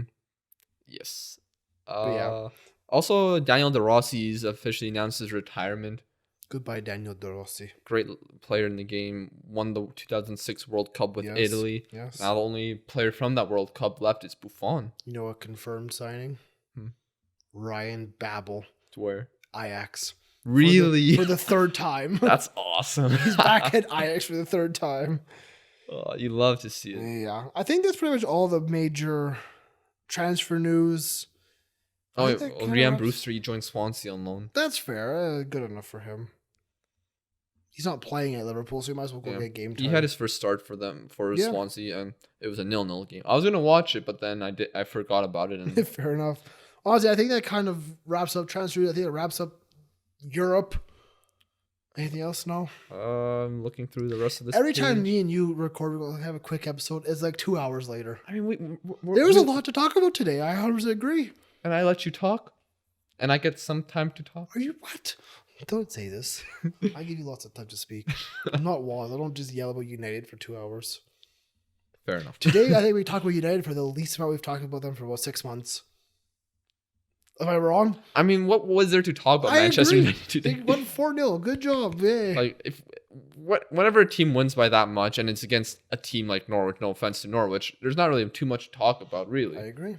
We talked about other parts, but Yes. But thank you so much for watching. If you watched this whole thing, thank you so much. Like, that's incredible. Yeah, I know our watch time has dropped a little bit recently, but hey. Liam, don't worry about that. We greatly appreciate that. One of the people who, do watch the entire podcast and, Even if to the people that watch parts of the podcast. That's why the timestamps are there. You want to watch your team, you want to watch your league, that's why the timestamps are there. We greatly appreciate you guys supporting the podcast, liking, subscribing, sharing, all of that.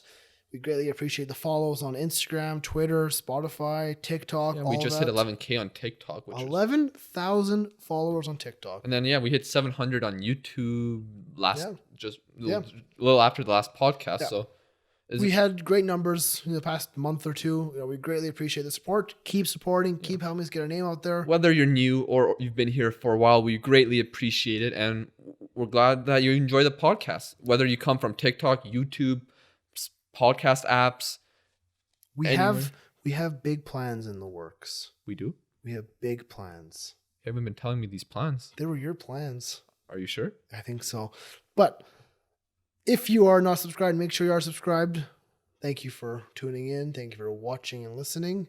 For myself, Liam, and Lucas, and the other two Muppets, wherever they are. On the sideline with concussions. Yes. This has been yet another week in the beautiful game. We will see you next time. Predictions for the next decade. What do you think is going to happen in 2020? Greg already said the first one. Liverpool will win the first Premier League of the decade. You're going to call me crazy for this next one. United will win the league by 2025. Do we see any particular teams dominating Champions League? Anyone new? Dortmund, I think, by the mid-2020s. I think Leipzig.